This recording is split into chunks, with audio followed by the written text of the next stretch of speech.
Hello, everybody. Thanks so much for coming. We appreciate you being here. My name is Allison Schwartz. I am the industry co-chair for the ATARC Quantum Working Group. On behalf of myself, my government co-chairs, Lily Chen from NIST and Mike Lee from GSA, we are so excited to kick off 2024 with such an amazing speaker for our Quantum Speaker Series. Today, we're lucky to have Dr. Michael Hayduk. He is the Deputy Director for the Information Directorate at AFRL in Rome, New York. The Directorate's mission is to lead the development and integration of information technologies for command, control, communications, computing, intelligence, and cyber.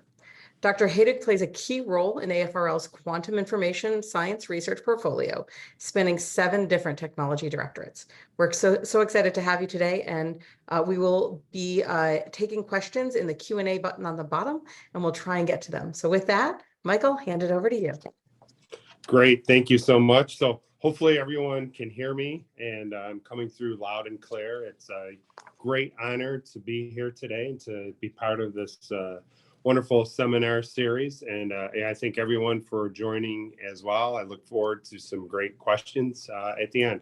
I hope to, in the next 20 minutes or so, talk about what we do at the U.S. Air Force Research Laboratory in terms of quantum information science. We'll go into some detail in terms of the different areas we're working, as well as some of our partnerships. And also at the end, I'd like to hit upon, how you can partner with us as well. So with that said, let's go to the next slide, please. So first slide here is what we call our operational view, or OV1. And this slide here shows our capabilities that we see the Air Force, and by the Air Force, I mean the Space Force and the Air Force, being enabled with quantum information science technologies. And I'm going to go into detail on this, but the whole presentation is broken down into our 4 main capabilities that we break quantum into in tech areas, really: timing, sensing, networking, and computing. And also, as part of that, workforce development and supply chain device development, basic research all feed into that as well. So we are color coded here, and I'm going to talk a little bit later on about why the different color codes and why we have, say, the concentric circles here, the circles arranged with the rectangle with them. But let's just take a minute here to talk about some of the capabilities that we see quantum enabling within the Air Force. So first off would be on the communication side or the networking side. So certainly when we think about what quantum communications is to the Air Force, we are really thinking beyond QKD or quantum key distribution. We're really thinking of entanglement distribution here.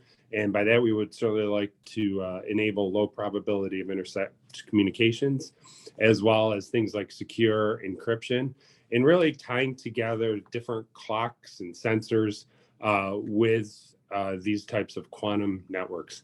And then ultimately, we would love to see kind of a time transfer with data fusion possible as well. Peeling this back a little bit, let's think about the timing, and by that I mean clocks, as well as some of the different sensors that are enabled by quantum. And just as a large picture here, one of the key attributes where we really see quantum playing a role is in denied and degraded environments for GPS systems. So there we really need alternative PNT, or positioning, navigation, and timing type systems. So what we would really like to enable is long duration, unaided inertial navigation systems using quantum technologies. And of course, if we can take some of our exquisite quantum sensors, we do see things like bunker and tunnel detection being able to be enabled by this. And I did talk about it briefly, but certainly the entangled clock network with quantum repeaters is something, as quantum networks develop, that could certainly be a key part of quantum technologies and capabilities really enabled for the Department of the Air Force. And then finally, when we think about the computing piece, we really see this as located, in a remote area, kind of a data center, distributed data center. But really there, what we're looking for is rapid, actionable information enabled by quantum computing. And we'll go into really more specific types of algorithms that are of interest to us in the Air Force. Next slide.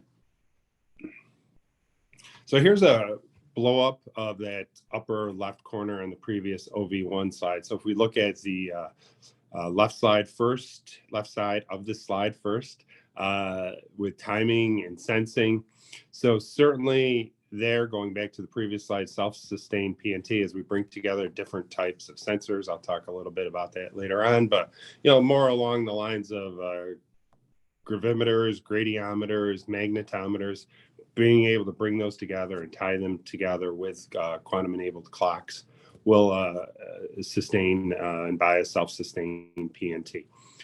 With that, we see certainly less entanglement being required to enable these capabilities. And then the timeframes are much nearer. And this is certainly why quantum timing and sensors are of high interest to the Air Force. So clocks, you can think of those as being really here right now and just being further matured. And then sensing, we really enable or see sensors being out there and making a difference within a very near term, 2 to 5 years. Moving towards the right side of the slide right now on networking and computing. This is a little different in terms of timeframes. So certainly networking, depending on the requirements and the capabilities that'll be coming forward, somewhere along the lines of 5 to 10 years for networking to be a reality. And then computing, of course, when we think not necessarily where we are right now with NISC or noisy intermediate scale quantum computers, but longer term in terms of fault tolerant quantum computers, 10 plus years out, roughly a decade or so out. And what is, one of the near term capabilities are really, where quantum networks going to make a difference. We see that in distributed computing, be able to tie together the different quantum processors. And certainly those capabilities will require more entanglement, hence the longer time frame of development as well. And then, of course, I certainly don't want to forget this key piece with supply chain and enabling technologies, and then workforce development. So as we think forward to our quantum ecosystem, a key tenet, right, if you go down to, or if you take a look at quantum.gov and Office of Science, Technology, and Policy, there's a lot of emphasis on workforce development, be able to develop the right workforce and folks at all different levels from, just a basic knowledge, working knowledge of quantum to continued development of quantum physicists at the PhD level. In supply chain, enabling technology. So even as we bring capabilities forward, there's certainly going to be a big driver required in terms of continue to do the research, continue to make things better, which will then, of course, make the capabilities that much better. Next slide. So let's take a couple minutes here to just look at how we break down quantum information science at Air Force Research Laboratory. So a little bit, if you can indulge me for a few minutes here, Air Force Research Laboratory is a very big network of directorates, technology directorates. There are 10 technology directorates that comprise AFRL of many different locations throughout the U.S. Overall, AFRL in our enterprise, we have about 11,000 employees, including about 6,000 government employees and another 5,000 or so contractor employees. So very large enterprise. Specifically, though, in terms of quantum information science, as you can see on the left-hand side of the slide, 2-letter acronyms for the particular directorates and their location. Let me just step through these quickly here.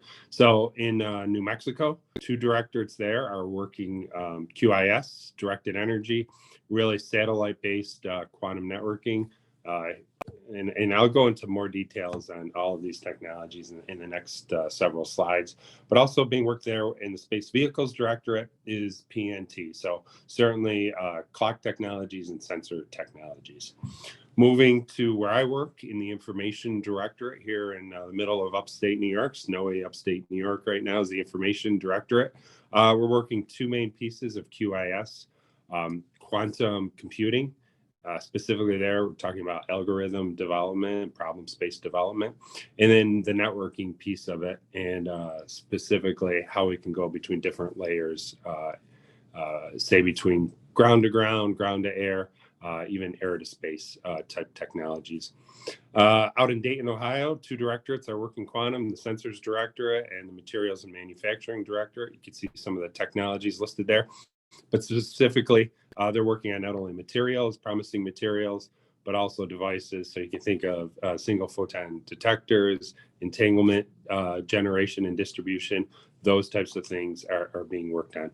And then finally, at the Air Force Office of Scientific Research, really funding a lot of basic research, working mostly with universities within the U.S.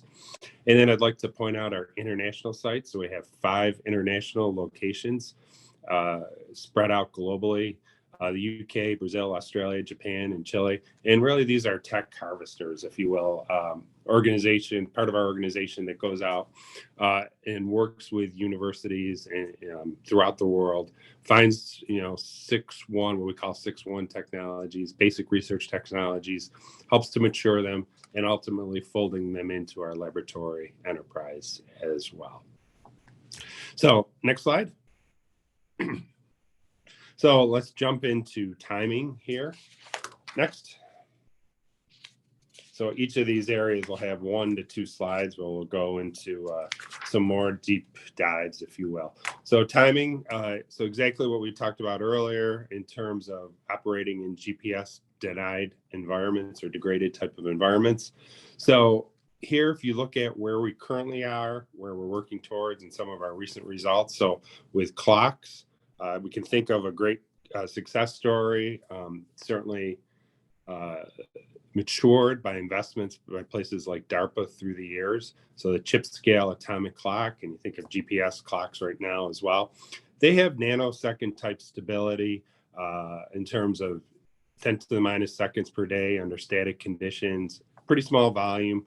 But in terms of GPS clocks, very good. We certainly couldn't survive without GPS clocks out there in our everyday lives, but they still need to be updated several times per day. So where we'd certainly like to get to is more accurate clocks, as we're working towards improved stability under these types of static conditions. So we almost have to kind of take a step back, though, as we develop these clocks and maybe be on 4x8, 4x10 foot optical tables to improve the stability, but maybe sacrifice the size, weight, and power. So as we improve the stability, we need to also work on that size, weight, and power, ultimately driving towards fewer timing updates and clocks that can hold time for weeks to a month rather than needing to be updated several times per day. Some of the recent results are shown on the next slide, and certainly there, this is optical rubidium atomic frequency standard, so rubidium type clocks that AFRL has worked on for many years. Some of the results there. Also like to point out what we did in 2020, so a few years ago now, where we really nurtured. I talked about the importance of supply chain technologies and even startups in these types of areas. We were able to hold a quantum collider where we did STTR types of competitions, and we're really able to nurture across all these areas. We show specifically clocks being improved here, but we had some great results in the other areas as well. Next slide. So we're going to work ourselves towards sensing right now. So next slide. So very closely tying together with the clock discussion on the previous page is how we bring quantum sensors into the fight as well, into these so-called GPS denied and degraded environments. So you see a picture there of a commercially available inertial navigation system. You can see it's very large, very bulky, very heavy. So how do we move towards not only improving the conditions, but again, scaling that and making it much more practical as well.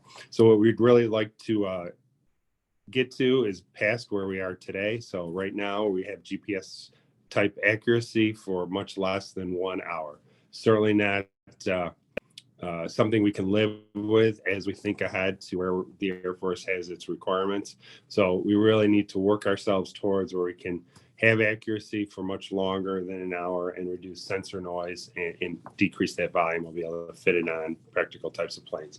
Types of sensors that we are working on, certainly magnetometers for magnetic type map matching, similar gradiometers and gravimeters for gravity map matching as well. So being able to tie those together with clocks in an open architecture type environment is something we're very interested in. Would like to mention recent challenge, strategic type challenge that took place with our Five Eyes partners. By that, I mean, in addition to the US, bringing our partners in from Australia, Canada, New Zealand, and the UK, where all of our partners brought different technologies to this testing environment. We learned a lot back in 2022. This occurred in July of 2022, some very good results. And the fun part there is we're actually able to take some of the technologies being developed in a laboratory and move them out into the field. We put them in a shipping container. So certainly not optimized for things like thermal stability and vibration and shock. But we're able to kind of engineer things pretty well there, and we're very motivated and encouraged by some of the results that we saw there. So we're going to continue to find those results and stay tuned in the future, hopefully going back out with more types of demonstrations like this. Because for us, one of the things I'd really like to hit upon here overall with our technologies is we have to really think far ahead in the Air Force. We're not an academic environment, so we really need to think practical. So yes, we want to do the research at AFRL, but how do we move to transition the technology from the lab out into the field so that it is ultimate benefit to our warfighter and to the Department of the Air Force? Next slide. Here we're going to shift now towards computing. Next. So one of the things I'd like to point out with computing architectures here and quantum computing in particular is that AFRL is not developing a quantum computer. Instead, we are leveraging what the commercial world is developing. So we've had several partners through the years. We first partnered with IBM. We became an IBM hub member in 2019. So over 4 years now, we've been partnered with IBM, and that's allowed not only us, but as well as some of our other key partners, such as Department of the Navy, to work with us on problem sets of interest, developing quantum algorithms, and really looking at, what types of problems could be worked on a quantum computer. We've most recently developed a partnership with INQ that allows us to have cloud access to their systems as well, because it's really, our belief certainly is we want to broaden our scope here, and given the maturity of quantum computers, they're advancing very fast in terms of the hardware. So we really want to see at the physical qubit layer, the different technologies, whether it's superconductors with IBM, trapped ions with INQ, or other types of systems, neutral atoms, photonic based systems down the line, where we can really make an impact and see the differences between the systems. So access to 2 systems right now, and hopefully in the future looking at other systems as well. The real meat here, though, is what systems are we most interested in terms of application spaces, and it kind of boils down to 3 different areas. So certainly optimization type problems, how the Air Force would be able to deliver not only things like logistics, supplies, but effects as well. Very difficult MP type hard problems that we could see a quantum computer really playing a role in. Other areas of interest would be quantum computing, machine learning, and how we can use quantum computing to assist machine learning and hopefully speed up machine learning, kind of meshing the both, the greatness of both worlds there together. Difficult problem, but something that seems to be some good progress being made the last few years in particular. And then I think an area that maybe have the most near-term impact will be quantum simulation and quantum for things like quantum materials type of development, and really using what nature has given us in terms of quantum mechanics of material type systems and be able to simulate those effectively using a quantum computer, which in turn could allow us to really push forward. Good example there would be corrosion, really understanding corrosion better, something the Navy is very interested in, and it has been working with us in terms of the IBM computer. Several publications put forward by a team. There's some past ones, and we continue to push out new publications as well. Next. So I hit upon the areas of interest to us, but just looking at kind of opening the aperture here, lots of different things that could be done, as quantum computers continue to scale, as we move from more of the NIST type area which I had mentioned before, noisy intermediate scale quantum computing, out towards fault tolerant type computing, which you envision is probably a decade or so away. Lots of applications will certainly be opening up. Certainly not all of these will be under development within the Department of Air Force, but we absolutely will be leveraging what industry is doing as well, as highlighted by the parts and the inputs on the left side of the slide. Next. So a couple areas to just talk about in our remaining time here today. Networking. Next. So we're going to break this out into two areas. So first, satellite-based quantum networks. So really ground stations to space. This is being worked on, as I mentioned earlier, in our space vehicles, our directed energy directorate, in Albuquerque, New Mexico, using the Starfire optical range. So great capabilities out there. I mentioned that we're working really on how we can do entanglement distribution and doing experiments. First, where we simulate those links, but ultimately where we're able to have actual satellite type of capabilities. Also need the entangled sources there, so we're developing photon sources for these space to Earth links, as well as real developing in-house capabilities there. Where we're moving towards would be the quantum ground terminal completion, and as I mentioned, an on-orbit space demonstration in 2025 with some of our partners out there as well. And we're going to continue to really focus in on 24/7 type operations. So moving past hero type experiments, but where we can take advantage of adaptive optics to really get away from, say, that brightness issue that may be driving a lot of things that limit a lot of application spaces. So some of our most recent results that I'd like to point out would be two-way time transfer that was achieved just over a year or so ago now. And we're able to achieve resolution in the order of 650 femtoseconds as well. Next. Hope to get through the next few slides pretty quickly. Last, as work we're doing here at the Air Force Research Laboratory Information Directorate. And these are really the ground to ground, ground to air, air to space type of quantum networks.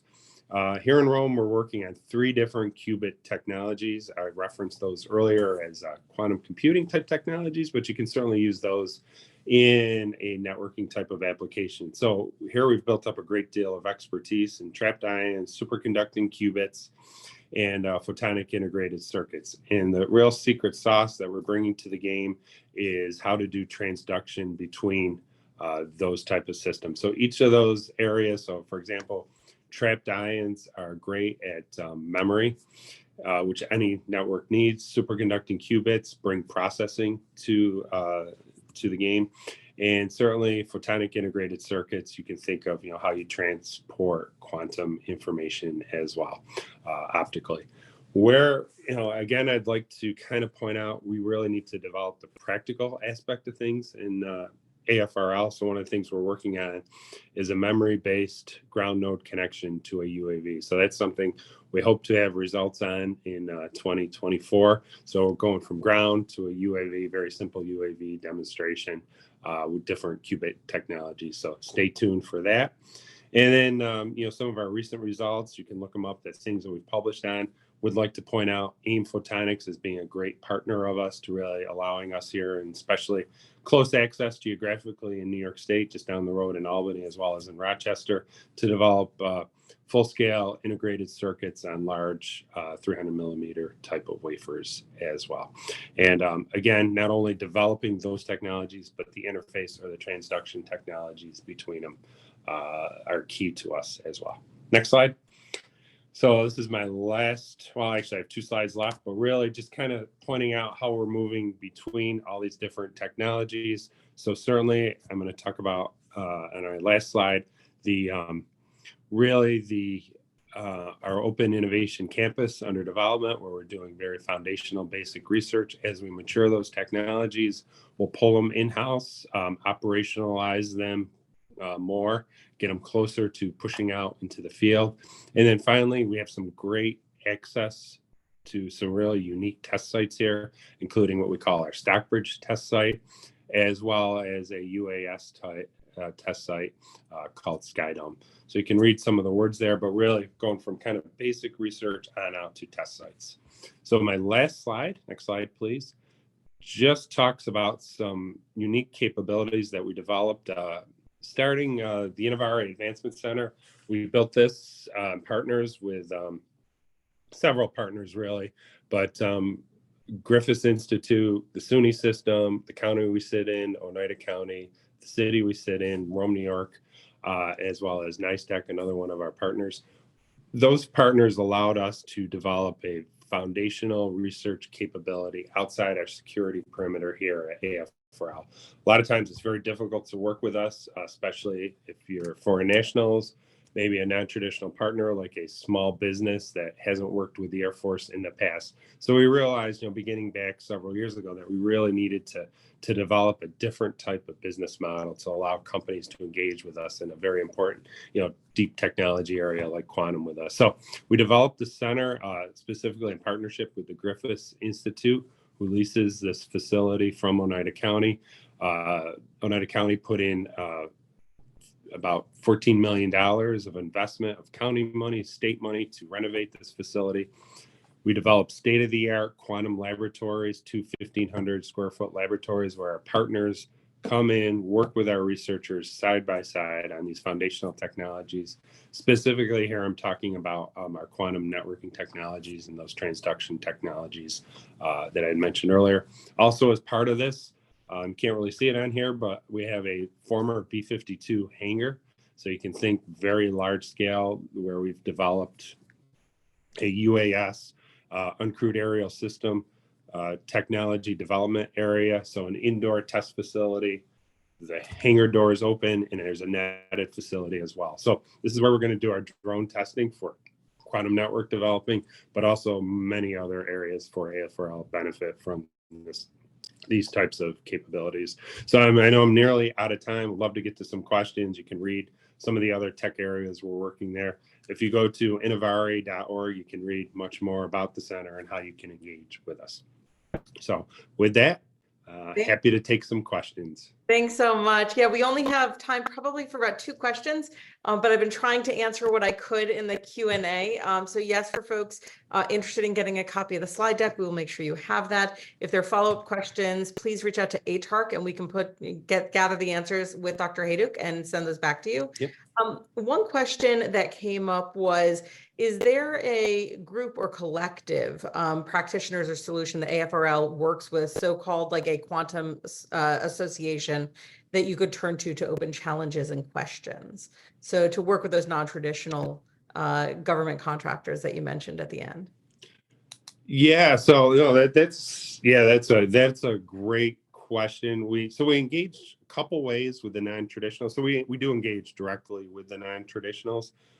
We make connections through the Innovari Advancement Center. The Griffith Institute kind of powers Innovari for us. So they help us make those connections. And I would like to give a plug to a workshop we run every summer at the end of June. If you go again to the Innovari site and look up Q4I, it stands for Quantum for International. It's an international workshop we run every year. We're just setting up the agenda right now for this coming June. So it's end of June, held in Rome, New York.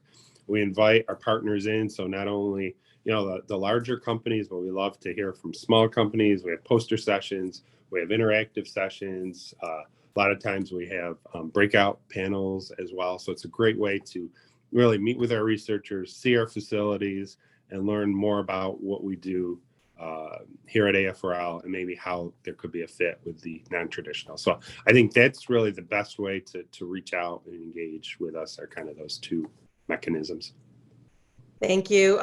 And we'll do one last one on workforce. Sure. Because I know that there was a recent GAO report about the need for quantum workforce. You mentioned a little bit there as well in your talk about the focus on getting workforce. So what is the type of way to engage, or how are you all engaging to understand the types of workforce needed and how to help fill those gaps? Yeah, so that's the subject, very near and dear to our heart. So exactly, we work very closely with GAO and our tri-service partners on getting the data that they needed for the report. it's something we put a lot of elbow grease into the last several years, not only thinking policy level, say at the National Quantum Coordination Office, there's a couple of reports there that our team was helped to author. But specifically, certainly when we think to the how to address this, for us at AFRL, we have very vibrant programs with interns. So we bring a lot of interns in every summer. So if you go to the Griffiths Institute website, you'll see spaces or a link there where you can apply for our summer internship program. The deadline for first cutoff is end of January. Still some time if folks are interested in internship opportunities. We also do postdoc opportunities. We engage at a very early level as well. We've done STEM quantum camps. We've done a couple of those as well through the years, most recently last summer. So there's some nice footage out there from it. So we really try to cover the gamut all the way through, and it really does form a nice pipeline for us, especially as we get kind of interns moving through to postdocs that eventually would become government hires for us as well. So not easy to solve, especially in the short term for workforce development, but we are, it is a problem we're tackling at the national scale as well. But, something we have very specific things we can point to here in Rome that we're working on to do our part, I guess.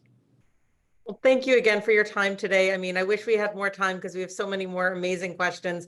But for those of you who did not get your questions answered, please don't hesitate to reach out to the ATARC folks. We'll work with Dr. Hayduk and the folks at AFRL to get you those answers. Thank you again for your time. And thank you, everybody, for joining us. We look forward to seeing you at the next Quantum Speaker Series. Thank you, everyone. Bye-bye. Bye-bye.